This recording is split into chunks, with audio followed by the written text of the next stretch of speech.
Brooklyn. But you and I are from the same neighborhood, Gene. Williamsburg. Yeah. And except you used to chase me. I used to run when I was little. Now it's my turn. You're from? I'm from Manhattan, all the way uptown, Inwood. Some people don't know about Inwood. It's like right before Riverdale, 211th Street, Broadway. You know, some people would, Inwood, know about it. Moving right along. It's like Outwood, only backwards. And the two new members? I'm actually from Connecticut, born in Connecticut. Bridgeport, Connecticut. Yeah, but Vinnie's heart lies in Brooklyn. He can't be Italian and talk like this and not... My heart lies. And come from Connecticut. No. Brooklyn, eh? I got one in Brooklyn. Yeah, I'm a Brooklyn guy. I was born in Brooklyn, raised in Brooklyn, East New York, which, as you may know, is a very tough neighborhood.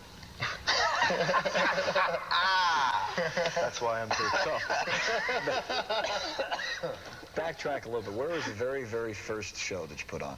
First show we put on in our living rooms when we were little kids for our parents and our uncles. Right. Right. I used to, go next door and lip sync, you know, mimic records. Professionally. Professionally.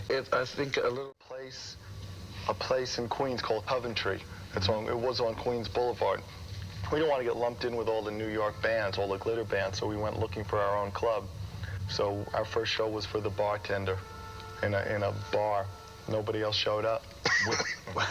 With the makeup? Yeah, Kiss has always looked just like, I mean, Kiss from day one. You put together. Yeah. Yeah. I mean, basically, there's tapes of us playing a club on Long Island, and we were doing all the songs that were on the first and second album. That's never really changed. The very first reaction to where people started coming in droves, so to speak, to see what you were all about, what was that kind of reaction? I remember getting up on stage in Long Island. This was in Amityville, I suppose a couple blocks from where that ghost house was. And people are drinking. I remember just putting our guitars down in one of the sections of the song and running out into the audience and making people put their drinks down and forcing them to clap their hands. Once, there was a pregnant girl in the front of the little club, and I sat on her lap, and she wasn't quite there. Apparently, she'd had... Anyway, it wasn't a nice thing to do. I think the baby's okay now, but there was a point there. And, you know, when we first walked in, the security guy there, the big guy, was going to knock us out. We were really scared of, and we'd lock ourselves in the dressing room, putting on our makeup, and we'd be answering the phone. People would call up and say, well, who's playing there tonight? We'd say, oh, the best band you ever saw, Kiss. They wear makeup. They do all kinds of strange... You'll love them. They hide from the bouncer. They hide from the bouncer. And the club owners had no idea what we were doing. We refused to do any Rolling Stones or cover songs or anything. And he complained the first weekend. Second weekend, it sold out, and... He really used to get pissed because a bar does its business on liquor. And we were so loud that they couldn't hear anybody ordering drinks. But what happened over a period of a week or two is we were doing such a big business at the door that they didn't care, and it didn't really matter. As long as the people bouncer would be so anxious for the show that he'd come and knock on the door. Come on out, you guys! Come on out now, you know. And that sounds like John. We've got a security guy. His name is John Hart. Sounds just like that. There's an interesting story about how you got the record companies to come and see you. The story along with the Brats. Tell our viewers about that. That's interesting. We would rent our own concert hall. This was at the Diplomat Hotel, 43rd and 6th. Still there, I think. They haven't torn it down yet. Home of reasonably... Yes, still there. Yeah, home of reasonably priced prostitutes. And we put on our own concert. We rented the hall, took the ads out in the newspaper, and actually had little contracts with the opening acts. But we were the opening act. The Brats at that point were a more popular-based band. And we invited everybody to come, you know, the record industry to come and see us. And we'd say in the invitation, complimentary ticket, showtime, 9:30. And of course, you know, they'd come and see us, and by the time we were off, they'd leave. And the headline act, the Brats, would come on at 11 o'clock, and by that time... Did they know that this was going on, meaning the Brats? No. Certainly not. I think... Sorry, guys. Yeah, probably what set us apart from a lot of the other bands is that we were kind of thinking along those kind of lines. It wasn't really enough to just get out and play. No, we were serious about this. We wanted this to happen. So you were going to pull out all the stops to, That's right. to do something. If we can, once Kiss has been successful, let's get into some negatives that I know you came across. How did you deal with them as far as the parents were concerned? Because I'm sure when they saw their children bring home an album and say, what is that? We never... I guess... Did you have any confrontations with parents? Or? I think we kind of took it as a compliment because we never really wanted to appeal to parents. I mean, trouble with a lot of parents is they forget they were ever young. And we were never trying to be a critics band, and we were never trying to be the band that the parents approved of, because that's not what rock and roll is all about. Rock and roll is sex and freedom, two things that, and more sex, three things that a lot of adults fear, I guess. That, in the beginning, though, it is true that we would go out and open up for acts from all the way from Savoy Brown to Manfred Mann, acts that were sort of on their last legs anyway. And we'd catch a lot of flack from, Roberta would call up and say, hey, we get flack, you get it? But it wouldn't matter because even before our record came out, we would tour with these acts, and we'd have our logo on the stage and amps bigger than the headline act. And even once we went off the stage, our logo would be hanging above, the stage. This was before anybody ever really started to do that sort of stuff. It wasn't considered in vogue to hang a sort of a Las Vegas sign above the band. It was a little too garish, but we didn't care about that stuff. We wanted to make an impression, and the logo would flash so bright that even when the other act was on, you'd still see Kiss in front of your eyes. We wanted them. Yeah, where was your first big hall that you played? What did I say? Garish? That was Eileen. Don't you remember Eileen Garish? I'm sorry. Let's go back again. Where was the first big hall that you played when you had, if you have to label it, success? Well, it depends on what you consider success. To us in the beginning, success was being fourth on the bill playing the Palladium in New York, which is 3,800 seats. So to us, that was pretty big. We went from 1 week playing a club in Queens. 10 days later, we were playing there. And I was a chubette at that time, and I was wearing satin pants that broke. You were a chubette? Yeah. I had a fondness for things that tended to put weight on me, so I had these satin pants on, and I jumped up in the air, and they broke. And I had to hold the guitar in front of me all night to keep the pants from falling down. There's almost nothing that was uneventful in anything we did. The very first show we did at the Academy of Music, New Year's Eve, 73, 74, was the very first time I tried to fire breathe in front of an audience, in front of a large audience anyway. And all I remember was that at one point the audience went nuts. And then somebody came up and put a towel, I think, over my head. I just thought it was a fan. And a cane. And a cane. And pulled me off. And I didn't realize it at the time, but the right side of my hair had caught fire. And everybody thought, yeah, that's a great show. You're going to kill yourself for us, huh? Yeah, go ahead. How much preparation goes into one of your concerts? H, usually. The H usually leads to the preparation. Yeah. It takes a long time. I mean, while we were working on Creatures, the latest album, Creatures of the Night, we were also at the same time working on the stage design and putting a crew together. It took months and months. I mean, really every day. I'd say we were in the studio probably 14 or 20 hours a day, in addition to running to see that the stage looked right. We had a lot of work. You have a success, 4 guys in a band. Now one guy decides to leave. What goes through One guy decides to change his lifestyle, pretty much. What goes through your mind now? You're successful, very successful now at this point. How do you go about replacing him, or do you replace him? Well, even before that, you have to make certain priorities. You have to decide whether or not this is worth doing without the guy, whether or not your happiness depends on somebody else. And, while we're together, my happiness really is dependent on everybody else being happy. But if, look, what happened was Peter decided he wanted to get married and have a child. And that's what he wanted. He wanted to stay home and raise a baby. And at that point, in 79, we had to make a decision. And Kiss is more important than any one guy deciding that he wanted to change his lifestyle. I think it was rough at first, only because when 4 guys have been through so much together, basically we met basically in the street. We would go around at night and glue the posters up, and then we would drive the equipment to the show and be our own roadies, and we all had this dream. I can remember Thanksgiving was turkey sandwiches in an unheated loft, So that's the part of the business that a lot of people, I don't really think they accept. They think it's, they see you Oh, now. sure, they see where you are. They don't see the dues being paid. Well, everybody is an overnight success because people don't realize that anything was happening before they became aware of you. I mean, all that time is obviously not recorded, and there's no stories about that, those kind of times. So when Peter decided to leave, we really had to sit down and say, well, does the band come first, or do we suddenly break up because somebody wants to leave? Well, the band is really much more important than any of its members. And I think the whole philosophy is that the band is an attitude and a way of life and a philosophy, and that's really the most important thing, not who's in the band. All right, well, now you have to replace somebody. And, you know, I had already intended to leave the band, but at the time I had no other prospects musically, which was like the first time in 15 years that I didn't have another band to go to. Sanitation guy, remember? Well, yeah, I had, oh no, I was, should I say it? I can say that. I was repairing gas ranges in the daytime. And, you know, I was doing that so I'd have enough money to go to work Play the that next back day. again now. Let's Okay. put that, you were doing While what I in the was daytime? playing in the band right before Kiss, You working for the gas company? not for the gas company, but I was repairing gas ranges Uh-huh. during the days. He's a gas. Yeah, I'm So a you- gas. so your home So was anytime really you guys your need your band. stoves fixed, call on me.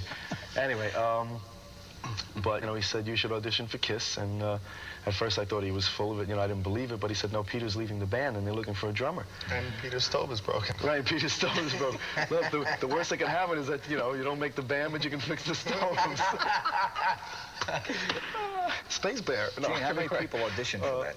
I'm sorry. There were hundreds that came into the office. I mean, cassettes, pictures, bio information, and out of that we settled on 30, and then we had callbacks. There were something like 7 or 10 callbacks out of the 30 that auditioned, and some of the guys, in fact, that we auditioned later went on to be members of bands like Rainbow and other bands, and Eric was called back twice, I think. I'm a little hard of hearing, and as I was walking out, they had to call me back twice. No, okay. And he became a member as soon as he said, "Can I have your autograph, you guys?" He asked for our autographs. Yeah. And we didn't quite tell him he was in the band, but what we did is we started rehearsing with him, and one day we said to him, in 2 weeks we're playing, and you better have your stuff together, you know, so 2 weeks later we did a show. We did You our were in first show shock with at him. that point, I would assume. Oh, yeah. Well, Right from there, we went on a massive European tour and outdoor shows. What happens? Tell the viewers, what happens at an audition? you'll What have goes your on in an chance. audition? No, this is the only story I know, you know. This is Eric's This is my big moment. Well, Eric would tell you what goes on in All an right, audition. what goes on in an audition? What do you have to do? Me personally, or just... Yeah, right. Well, I was given a list of songs to learn in the event that I was going to be auditioned, you know, for the band. And it was 5 songs. And I went home and I practiced them, you know, for a few days, over and over and over again, until I had them backwards and forwards. And I think with the whole situation with Kiss, mentally, I was always here. I mean, I had wanted to be on this level. I never really, you know, expected that I would get into Kiss, you know, but I was hoping to get to this level. So when I went into audition, you know, I just said to myself, look, Eric, you're going to do the best you can. You know, you're going to play. You know you're good. You know the songs, and that's all you can do, you know. Now, do you play with them, or are they just sitting watching you? Oh, no, I auditioned with the band. Well, We both. played. Both. Yeah. We then Well, step it was off stage. Yeah.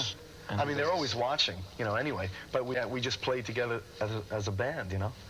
And then we step off stage, Yeah. and he does a solo by himself. We say, when we stop, you're on your own. Also, he had to sing. We said, learn these songs and be able to sing all of them. Also, learn the low harmony or learn the high harmony. It was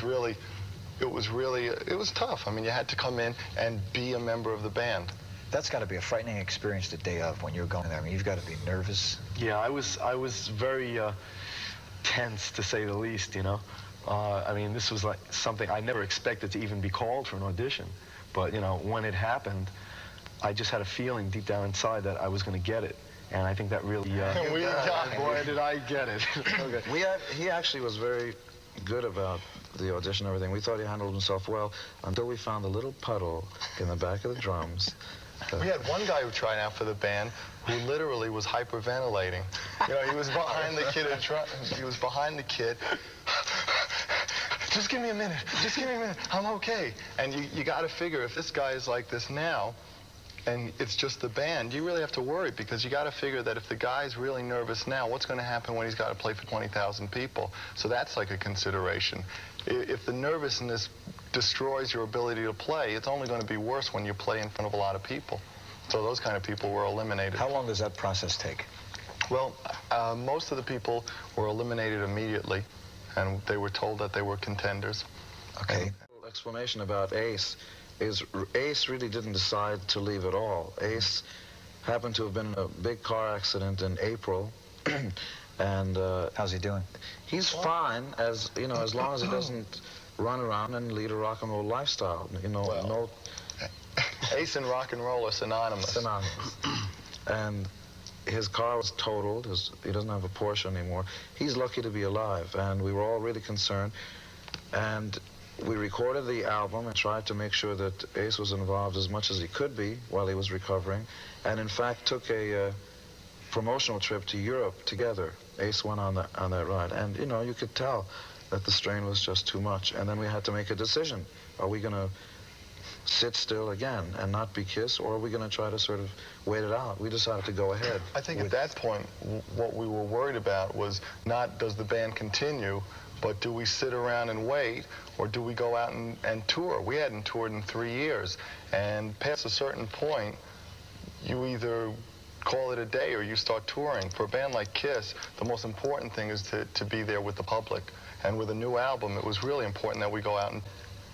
Vinnie, explain how you got into Kiss now. Explain the biggest thing to happen in somebody's life in 2 words. You guys are beautiful, and I love you. It's amazing. It's an amazing story of fate being twisted. Yeah, you and I met by accident, completely. In every possible way that fate could be twisted. That's the given story of how I'm here today with you, beautiful How did you gentlemen. meet Gene? Gene was riding with a friend of mine, a mutual friend, who may not be my friend anymore, as of hearing the final word today.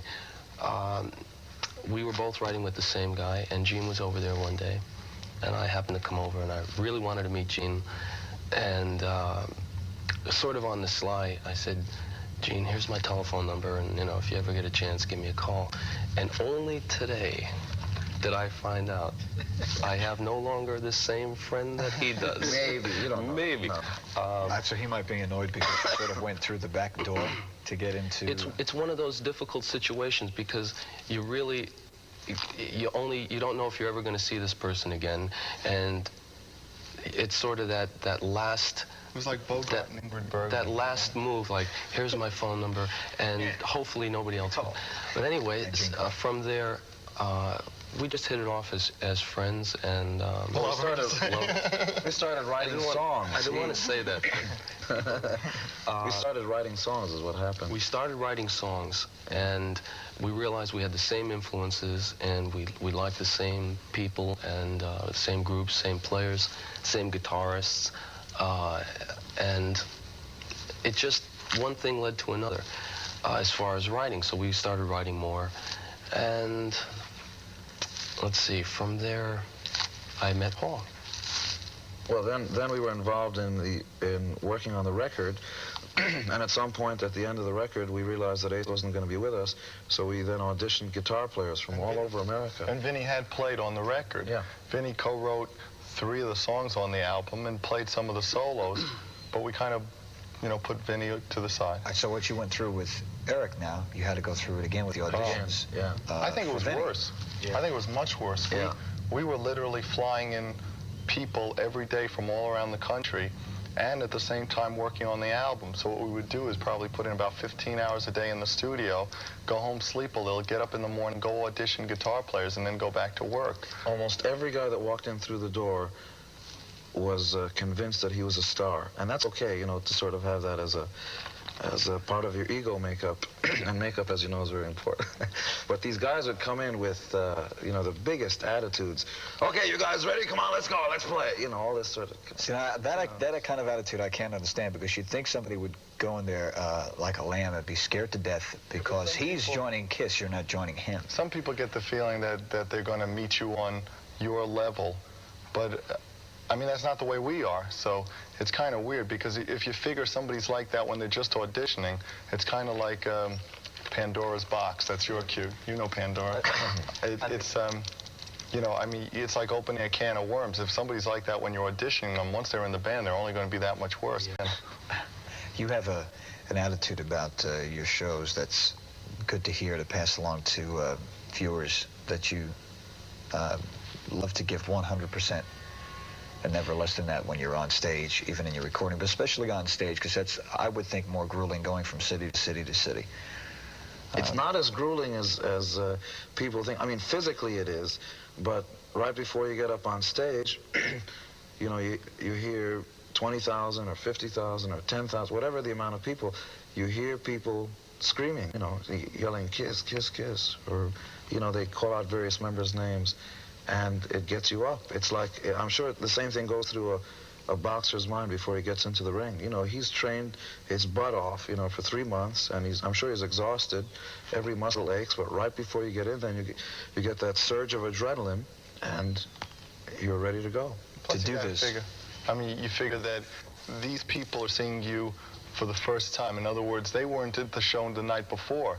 So for you to lay back because you're tired, or because you did the same songs the night before, it's really not fair to your fans or your audience. I mean, they're hearing that show, and they're owed 100% every time. Otherwise, you should stay home. I mean, if you're not going to give that every night, then you shouldn't go out on tour. That's part of the reason we didn't go out on tour, because until we were sure that we were going to go out there and commit ourselves to doing it, there was no sense to do it halfway. Because doing it together as KISS, it's just about 10 years, right? It is 10 years. Yeah. 73, 74 now. Yeah. There are a lot of entertainers, performers, 4 or 5 years come, and they're very successful, and you go out and see them now, and they're just not putting it. You can see it. They can give a vibe to an audience that they're not giving 100%. Some of the best shows we've done in the past 10 years are the most recent ones that we've done. We've got the best stage. I mean, every year or every year and a half, we put out a new sort of stage, completely rebuild the stage with new outfits and new everything. We've got the best stage we've ever had. Yeah, talk about that a little bit. There's a brand new setup you have. Everybody really sort of misunderstands what it's like. To say that it's a tank, people normally think, well, you've got a tank on stage, but that's not it. The entire stage is the tank. It's designed. Designed to look like a tank, 60 feet wide, with treads that go from the front of the stage all the way to the back, with a gun turret that's in proportion to the stage, where the drums sit on top of, and this thing does everything but talk. It moves, it fires. We've got a guy who worked for the Army who simulates what tanks do, you know, in war games, and this thing blows up the sound system. And that's a tankless job. And that's only one song. Where did you get that idea about that? It happened very naturally. We started designing the new show. You sort of throw ideas around. I had an old idea for the drum riser, just the drum riser being a sort of like a tractor, like a little tank, like a World War I tank, and that was sort of thrown aside. But then it naturally happened. We got involved with some very creative people, and you know, the best. And everybody, you know, the funny thing is, first we see the end product because we know exactly what it's going to look like, and then you get involved with craftsmen, you know, these guys that put together metal and solder things, and then all of a sudden they get involved, and we ask them, well, why didn't you show us the material that you were going to show us today? Because I knew I could get a better thing and it'll last long. You know, they sort of get involved with it, and they're proud once it goes up. Our road crew is as proud every time there's a great show as we are, because, you know, they've done something special. Well, they're part of the show, too. Oh, yeah, absolutely. They always try to come out and take bows, and we're always pushing them off the side. We're on the subject of concerts. The ticket prices just seem to be going higher and higher and higher. What's your feelings on that for people who want to come and see you, but maybe getting that 10, 12, I'm throwing a number at prices. Getting it together is hard because of the economy today. What's your feeling on that? Because the promoters are asking for more and more money. Well, you got to figure that money's tight nowadays. Would you rather eat hamburgers every day or have one good steak? If you want steak, you should come see us. You know, I mean, if you got to save your money, save it for it. I mean, there's only one Kiss, and there's a lot of bands now that may wish they were Kiss, but you can't be Kiss better than we are. We're also lucky, I think, that we've been doing something we're committed to doing what it is that we do, and it's not, you know, times are bad. You don't just decide to go out with little amps. We've got times be damned. We're going out with the best show in the world. Who do you listen to when you're not performing? Starting with me? Yeah, Eric. A lot of Led Zeppelin, which is basically my favorite band. Police, you know, the Cars, Men at Work. I mean, it varies. I have a lot of different tastes. Neil Young is one of my favorites. Gene? I usually like women at work, or just plain women. Work, play, women at play. I like that. I like that too. I usually like newer bands. This usually happens during a show. He goes over and pops me one. That's because you're Pops. Because I'm Pops. Wake up, Gene. Usually new bands. I mean, I love the Jeff Beck group, the first one. Truth and Beck Ola were, in my estimation, some of the best rock albums. But I like a lot of the new bands. I like Stray Cats. When we took out a lot of the new bands that we got excited with at the time. I didn't say that well, but I know what I mean. AC/DC and Cheap Trick and Styx and Judas Priest and Iron Maiden and Scorpions, just on and on. We have to just stop for a second when you said women.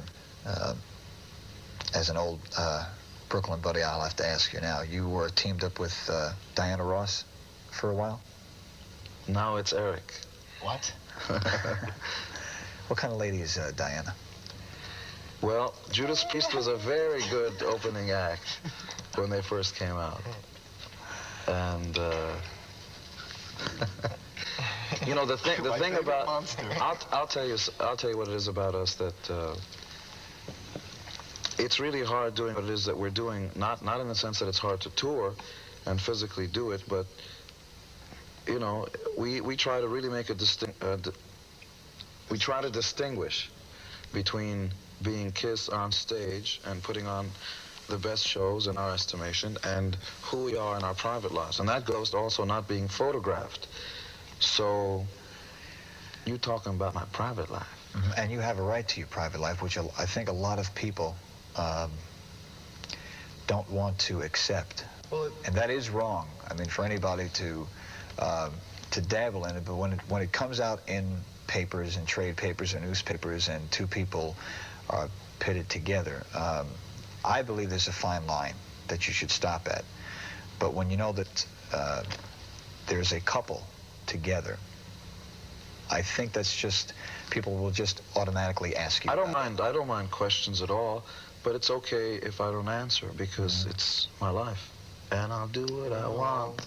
It's I mean, we do that for two reasons. We do that for our own sanity. I mean, when you give as much to the audience as we try to give, and when you're in the public eye, it's real important that you have something that's private, because if you give that away, then the public has everything. So, and plus, it doesn't have any relevance to Kiss. Kiss is such a strong entity that to have a picture of us eating lasagna, you know, or going for a walk, it just dilutes what Kiss is all about. Plus, our private lives are private, and they're valued. But the media today wants to get past that. But that's they fine. might be wrong, you know. I don't think there's anything wrong with that. I think curiosity is great. It's up to us to determine how far we let on, or how much we choose to let people know. There's nothing wrong with questions. How do you battle that as far as people trying to get in and will do almost anything to get into your personal lives? They do it, and you know, you try to control it where you can and where you can't. Also, our fans get pissed. Can we say that word? Sure. They get furious with us when they think that we're not being Kiss. You know, sometimes newspapers take polls. Do you want to see Kiss without their makeup? No, because the mystique and the legend is really important to them. Much more important than us eating lasagna in But restaurants. it's hard to be kissed 24 hours a day. Well, And would you want to be kissed 24 hours a day? We are KISS, but we're not. I mean, you take it to the extreme at a point like this, or when we're on stage. I don't think KISS is an act. KISS is us.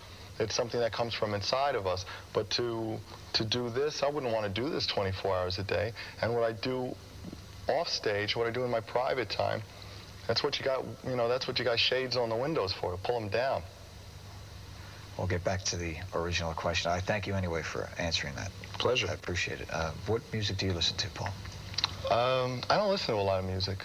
It's not a lot of stuff. What do you out. do in your spare time when you're not together, touring, recording? Stay with friends, go out, stay out all night. Yeah, have a good time. Vinny? I listen to a lot of Zeppelin, a lot of early Zeppelin records, and Beatles. I still enjoy listening to them a lot. Jeff Beck is one of my all-time favorite guitar players. Eddie Van Halen. I'm always listening to guitar players. That's how I spend my time. Let's move up. Sounds rather boring. But 25 years from now. No, it's not at all. But let's move up the road 25 years. This is going to be good. Okay, ready? Okay. Yeah. Try and answer this. It's a question that just popped into my head. Your grandkids are going to come along one day. And they're going to look at some of your album covers. Because I'm just looking at what we look at now, acts and what happened in the 50s as far as music was concerned. Now we're into the 80s. By the year 2000, if your grandkids come along and they say, well, this is my grandfather. Think that'd be a little freaky for you when you're sitting in a rocking chair? I think we're going to be right in time. Those guys I think they're all going to dress like this. Why, you don't think they're going to walk around looking like this? I think it's great. I think we've made our mark, which is a lot more than most people can say. I've seen history books, music history, the history of rock and roll. You open it up and the inside cover is KISS. We really stated what the state of the art was for rock and roll. No more blue jeans sitting on a stool on stage looking like you just got out of bed. We took it to the extreme, and now the audience doesn't take less.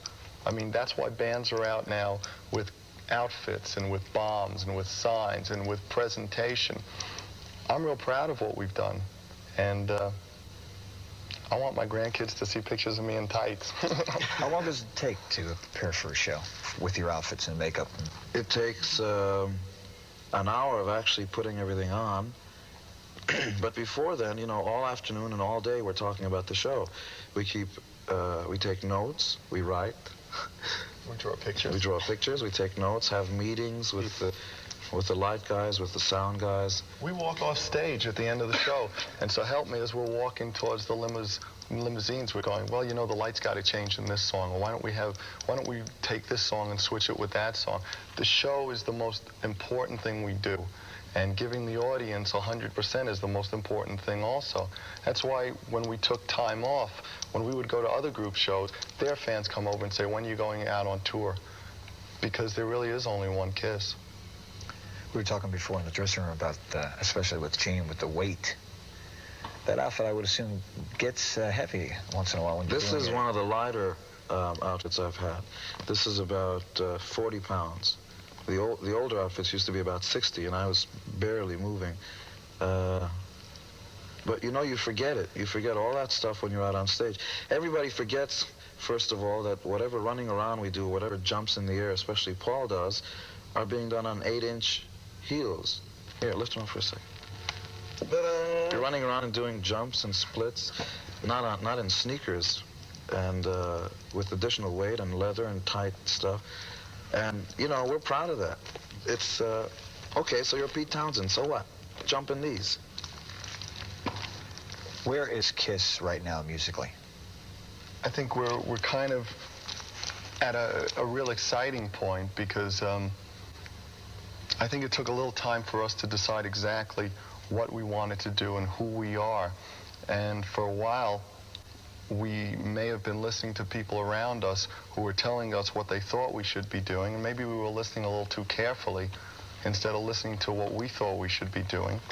And I guess at this point, that's why we're going out for 100 cities. And that's why we did Creatures of the Night, basically to do what we do best, which is hard-ass rock and roll. Oh, you're on tour right now? Yeah. That started a few weeks ago? No, we just flew in from places, Glens Falls. I think it's Glens Falls, New York. Someplace like that. And this is a 100-city tour lasting 6 months. That's going to take us to cities we haven't been in. In 3 years. In 3 years. Some of the cities we went around the first time in '74. So it's going to be almost 10 years since some of these cities have seen us. KISS is a success. There's no doubt about that. A lot of people are in a stage of their career now where you once were. If you had to give advice to a group, what advice would you give them? I think about the only advice you can give to anybody is not to listen to anybody else. When we first started out in '73, '72, glitter was dead. Everybody was wearing jeans and playing blues. Blues was really big. And everybody was saying, well, look, you know, let's put a band together, put a rock and roll band together, but don't do all this other stuff. We said, yeah, but we like it. We want to put together the kind of band we've never seen on stage. Not just effects, but outfits and makeup and songs that relate to us, and, you know, a complete package with logos and just all that stuff. And it was not a popular move. Everybody from, you know, press people would come by and say, look, you guys are very good, but come on with this stuff. You know, how long are you going to do this? It's 10 years later. Some of those guys no longer work in newspapers, and we're still here. It's interesting, probably, when the first album came out, there were reviews that said, this will be a good joke for 3 months. I don't think anybody's laughing anymore. It has to be a great feeling. Well, it's great to know that you were right. The most important thing to anybody, and I think, you know, advice for bands or anybody, is you got to believe in yourself. Because people that are putting you down are only doing it because of their own insecurities. They don't want you to succeed where they failed. Well, it seems like thousands of people believe in KISS. So for Vinnie, Paul, Gene, Eric, I thank you for coming tonight, Flight. Thank you, Al. Thank you, Al. And don't be careful when you go back to the neighborhood now. Oh, by the way, do you ever go back to the neighborhood? I do, but I don't have to worry anymore. You know why? Look. Because I unplugged microphones. Bye. That was the mic, huh? Thank you. Yeah. Salud. See you in your town. In your dreams. We're all saying that together? I thought you were just going to do it. Who's that, Lisa? No. Oh, my God! I'm being serious. Are you going to do it or are we all doing it? What are we doing? Are we all doing it? You do it. Yeah. And then we'll join in and make buffoons of you. Buffoonery. Which camera? Guys, take off the makeup. But Lisa, we think it's important. Guys, take it off.